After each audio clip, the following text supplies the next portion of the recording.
Hi everybody and welcome back to my kitchen. My name is Greta and I'm the dietitian at John Stoddard Cancer Center. So I have another great recipe for you. This one is a favorite in my house. I make it pretty often and it incorporates lots of great pantry ingredients. So it's going to be for bean and cheese burritos. And the really fun part about this is we're going to make our very own homemade refried beans that couldn't be easier. So I'm going to start by showing you the beans. I'm just using canned pinto beans.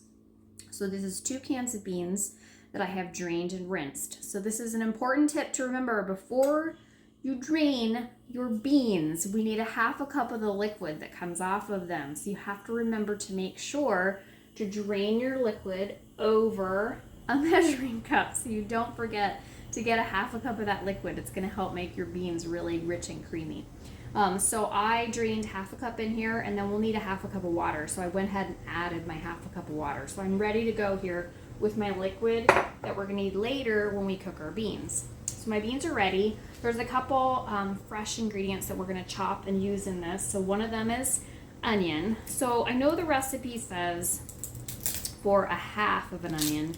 I have made this recipe, I can't even tell you how many times, and I always add the whole onion because I feel like it can use it. I always put extra veggie whenever I can, so I go ahead and put the whole onion in, and I think that they're great that way. So I'm going to use the whole thing. I'm going to move my camera down so you can see my cutting board a little bit better. All right, I'm going to go put all this in my compost bowl. So it also called for half of a green pepper, and I will tell you right now, I use the whole green pepper because I like the veggie part of this. So we're gonna go ahead and dice up our onion. Onion dicing trick 101 here. My camera down. So we start on the side. Just kind of hold your onion together. Slicing. There we go. And then we go the other way. And we have perfectly diced up onion.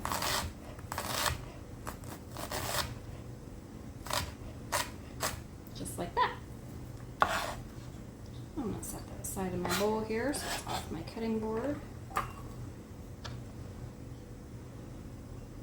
This recipe is nice because it does use some pantry ingredients, but it also does use some fresh things that are pretty readily available. You know, right now my peppers are popping up like crazy, so I'm always trying to figure out a way to use pepper. So we're gonna do it again. Slice.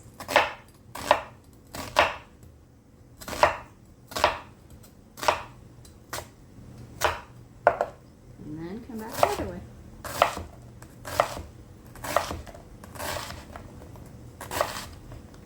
Keep those fingertips in, knuckles out to protect your fingertips.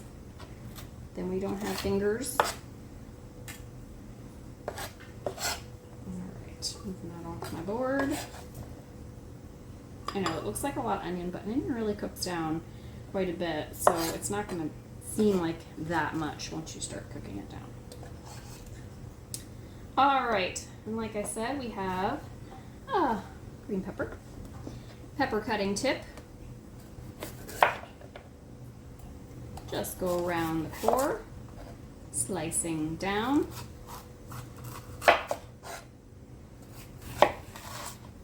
And then we have all of our seeds in the core together. I'm going to put that in my compost bowl. And then we're just going to slice it the long way so that we can dice it all up.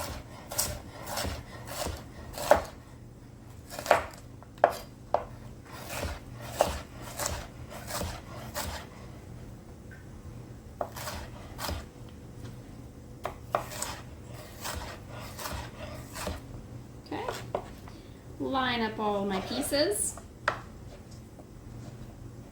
just like that.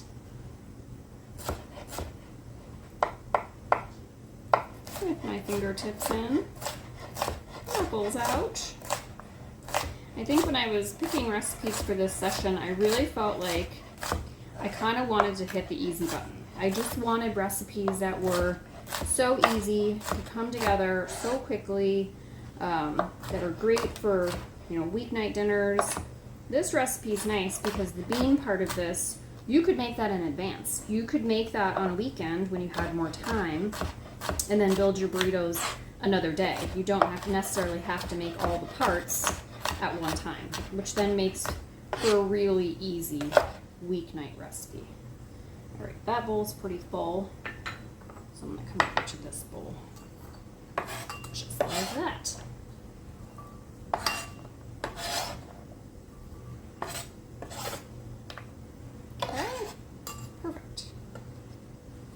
So another part of this that could be something that you are making ahead if you're deciding to make it, grab behind me, is pico de gallo. So I gave you the recipe for my homemade pico de gallo. It's a really easy recipe. This time of year, I am always looking for ways to use up my tomatoes. I have so many tomatoes.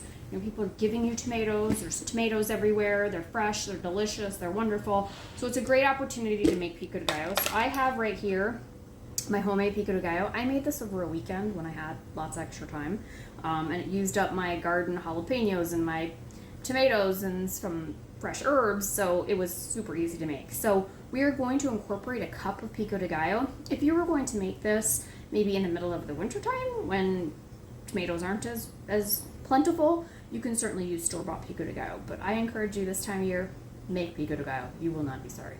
All right, I'm gonna go head over to my stove and get it warmed up, and we're gonna start putting this all together. Before I go to my stove, don't forget, 2 cloves of garlic. Make sure you chop your garlic because you're gonna need that too. So come back and we'll have our stove ready to go. Okay, I'm over at my stove. I have a pan heating 2 tablespoons. I'm using olive oil for this step. I'm using extra virgin olive oil because I'm not cooking it super hot. They're heating up right here, so I'm going to go ahead and add my onions. It's a little snappy because I had a little bit of water in my pan. Sorry about that.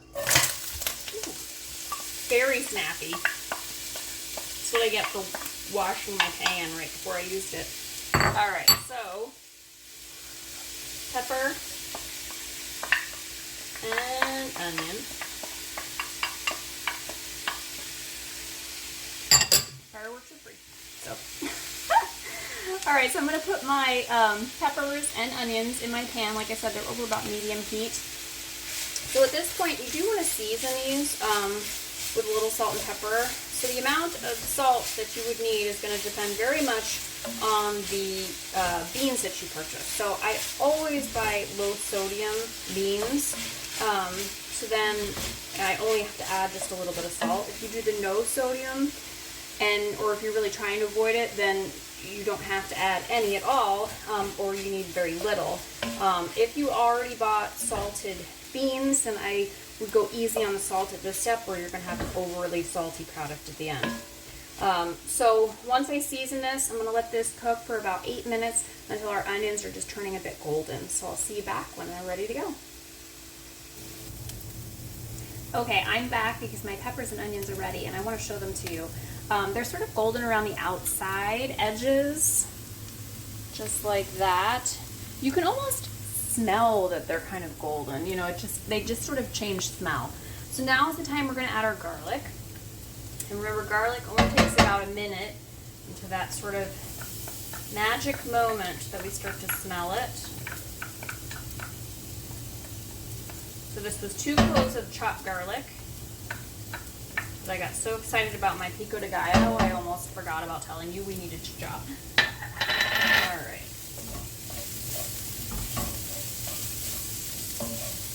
There we go.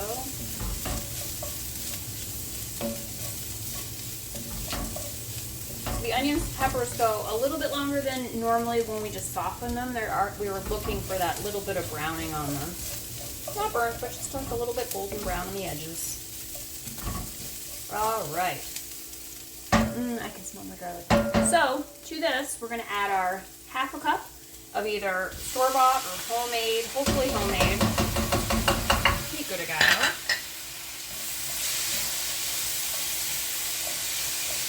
We're going to add our 2 cans of pinto beans that we have drained and rinsed.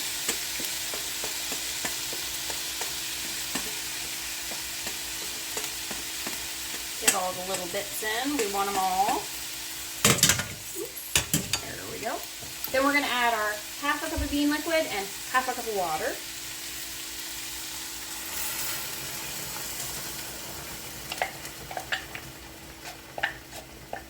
Get all the bean liquid out of the bottom.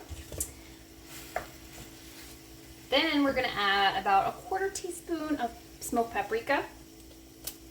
Sorry, I'm not measuring this. That's not 1/4 teaspoon. There we go. All right, so we're gonna give this a stir. We do want it to come up to a simmer. Get everything mixed together.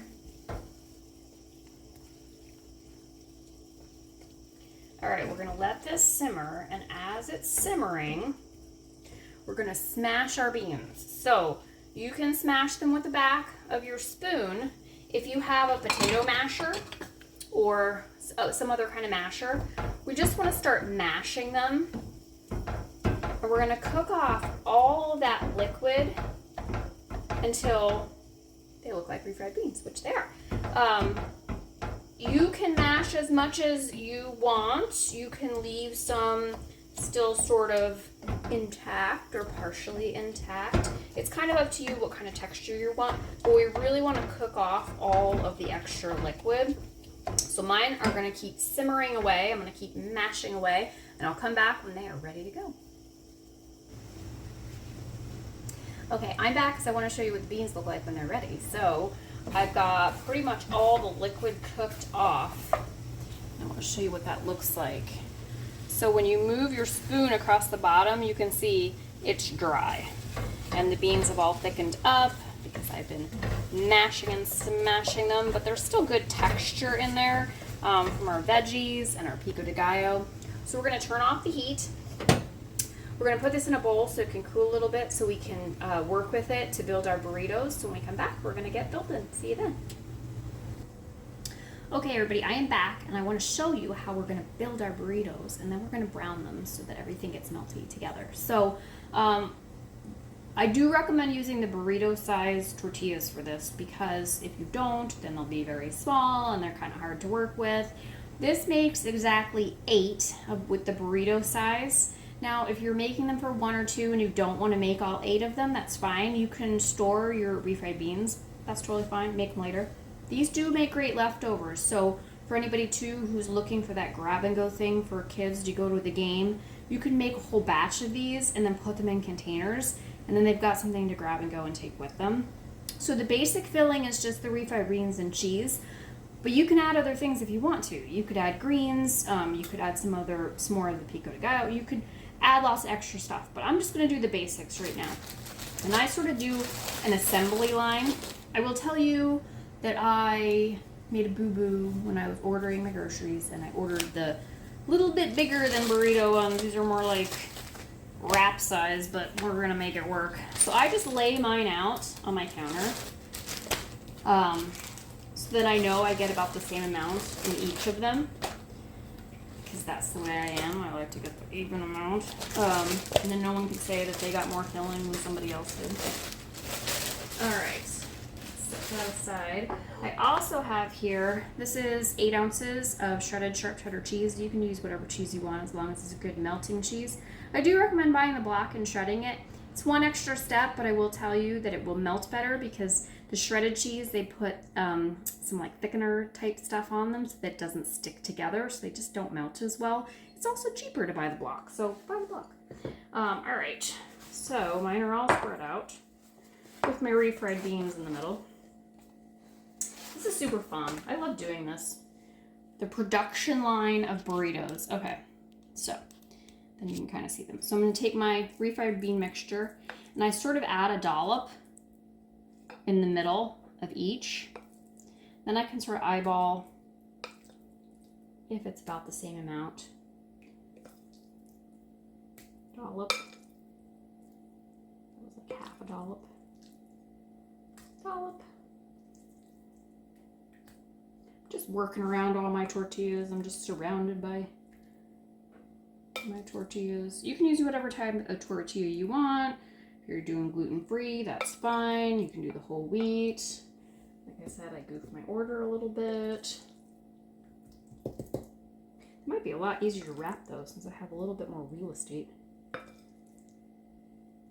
always joke, my husband, every time we go get a burrito, he always puts too much in it, and it's really hard to wrap if you put too much in it.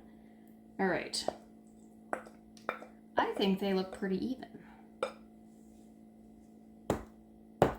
All right, cheese. The nice thing about this too, doing them all at once, is that I get, you know, even amount of cheese on each. And this is portion controlled way of doing cheese, because you only have this much and that's got to cover them all. So we're only going to get 2 ounces of cheese in there. All right. I'm going around the circle. This is super fun to do. If you have kids, this is a super fun thing to do with kids or grandkids. They can do the cheese.